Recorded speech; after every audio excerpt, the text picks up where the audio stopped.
एकचोटि सागै लागेन भन्दा हुन्छ। यो 2-3 झ्याङ चाहिँ आफै उम्रेको रोपेको तर राम्रो खालको परेछ। अब त्यही भएर अहिलेसम्म फुलेको छैन। यसो यहाँ यति टिप्यो भने एक साग चाहिँ हुन्छ, धेरै नभए नि। अब यो फुल मैले सुरुमा रोपेको एउटा भिडियो बनाएको छु। अब एउटा भिडियो बनाउने फुलेपछि बनाउने क्या, यही के राम्रो आउँछ।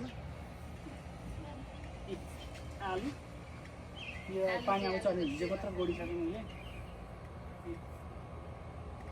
आलु चाहिँ ठ्याक्क चाहिँ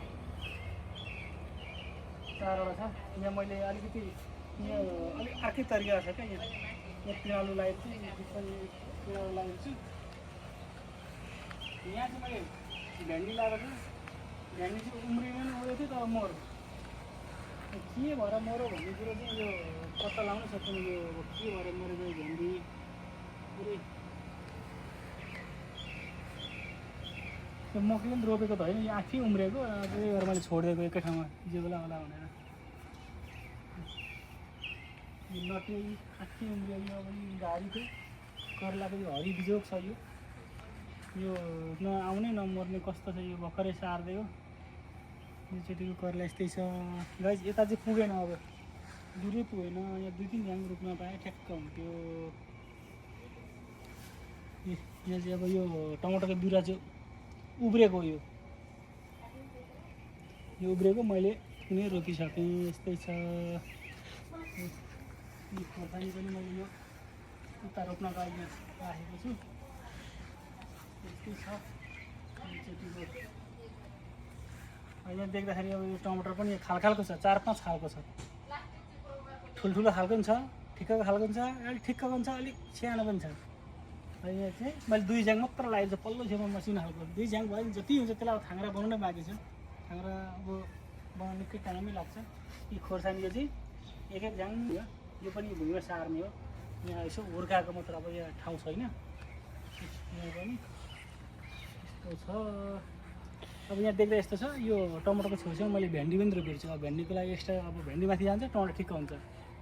यो चाहिँ तरिका पुऱ्याउनु चाहिँ अलिकति विचार पुऱ्याउनु पर्ने हुन्छ। न जसले जान्दैन यस्तो तरिका पुऱ्याउनु। यो चाहिँ पोहोर सालको खोर्सानी, यो चाहिँ फुल्न थालिहाल्यो। यो फुल्न त थाल्यो तर अब यो मैले यो वर्ष मात्र यहाँको यो पानी धेर भएर होला झर्न पनि थालेछ। यस्तो झार चाहिँ आइहाल्छ। यो खोर्सानी झार हो, यति रुखो झार हो यो, यति रुखो हो। र त्यो खोर्सानी झार त्यहाँ मैले टिपेर यहाँ थुपाएर चाहिँ टिपेर थुपाएर ठाउँमा यस्तो पलाएर चाहिँ टिपेर थुपाएर ठाउँ त्यही पलायो।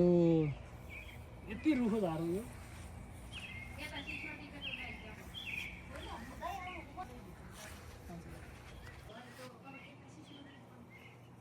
के भन्छ यो सालको लौका भन्ने कुरो सबै यस्तो त्यसै आउँथ्यो। यो सालको लौका यहाँ 1 झ्याङ रोपेको यो खाइरहेको जरै यहाँ किराले यो माटोको र यसको जोड्नीमा ठ्याक्क माथि र तलको जोड्नीमा चाहिँ यो कुहिएको छ। अब के भएर कुहिएको न मतलब एसिड मतलब ऊ भएर हो कि तातो चिसो भएर चाहिँ कुहाएको हो कि। अनि यहाँ एउटा पलाएको तर किराले यति जोड गर्छ कि यो चाहिँ भनेको एकदम राम्रो खालको टमाटर हो। अब यो साल नयाँ लाग्छु, हेरौँ कस्तो हुँदो रहेछ। यो राम्रो भइदियो भने अर्को वर्षलाई पनि रोप्ने। अब यहाँनिर यो जुकुनीलाई मैले यो वर्ष चाहिँ विशेष तरिकाले लाउने विचार गर्छु। मैले सधैँको भन्दा एकचोटि फरक छ। यो पछि म नेक्स्ट भिडियोमा भनिहाल्छु। यो म नेक्स्ट भिडियो हेर्दै गर्नु भने थाहा हुन्छ मैले नयाँ तरिकाको जुकुनी यसचोटि कसरी लाउँदैछु भन्ने कुरो। यहाँनिर यहाँ जुन गएर हेर्नु भयो भने थाहा हुन्छ यो के को बिरुवा हो, यो के हो पत्ता लगाउन सक्नुहुन्छ भने हेर्नुहोस्। यसलाई के भन्छ, यो पनि त्यही हो। अब म यो सिस्नो घारी छ है, यो सिस्नो चाहिँ मान्छे नै हराउने घारी छ। अब म यहाँ टिप्दैछु। अब सुरुमा चाहिँ म ट्याक्कसँग ब्लक त एउटा मात्र परेछ। ल ठिक छ। ए तल झेराम कि झेराम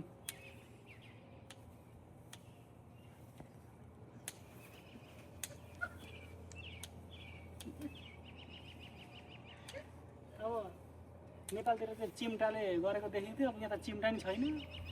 कैँची छ यहाँ चाहिँ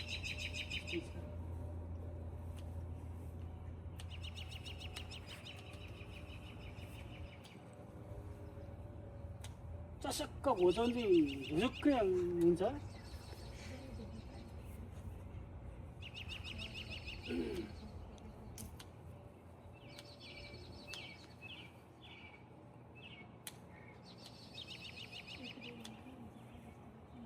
सिस्नो खाने विचार गरेछ गाइस।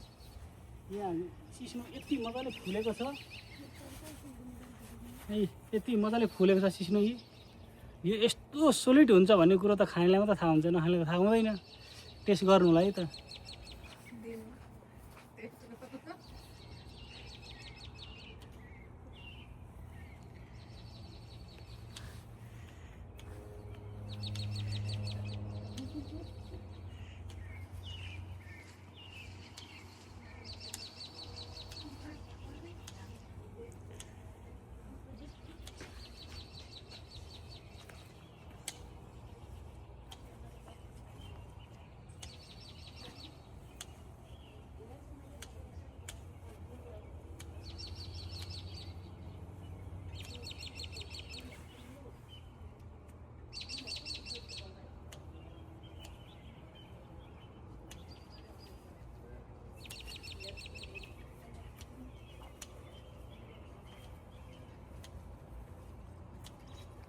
अब यता चाहिँ यहाँ टमाटर रहेछ अनि त्यसपछि यो अर्कै नयाँ खालको साग। त्यसपछि यो भाँडामा चाहिँ उहाँले चाहिँ किचनबाट चाहिँ निस्किएको बाई प्रडक्टहरूलाई मल बनाउनुहुन्छ, अर्ग्यानिक मल।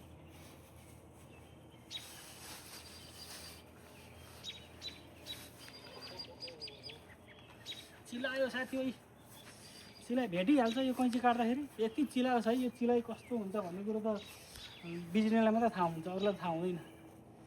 चिलाएको हो कि दुखेको हो कि पोलेको हो कि के भएको पत्ता लगाउनै गाह्रो पर्छ। सिस्नुको पोलाइ त्यस्तो छ। अब हजुरहरूलाई कस्तो अनुभव छ यसो कमेन्टबाट भनिदिनु होला। मलाई चाहिँ त्यस्तो लाग्छ, न पोलेको न चिलाएको न दुखेको, के खालको हो सिस्नुको पोलाइ त्यस्तै छ।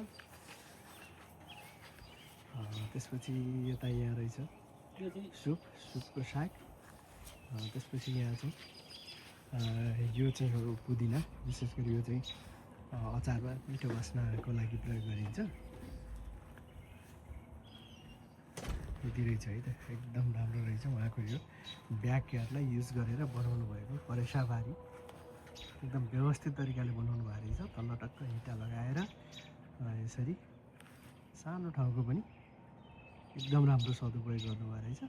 अनि त्यहाँ जुन त्यो थाक्रा हालेको जस्तो देखिन्छ त्यो चाहिँ विशेष गरी फर्सी अनि लौका चाहिँ त्यहाँ जाने रहेछ त्यो माथि।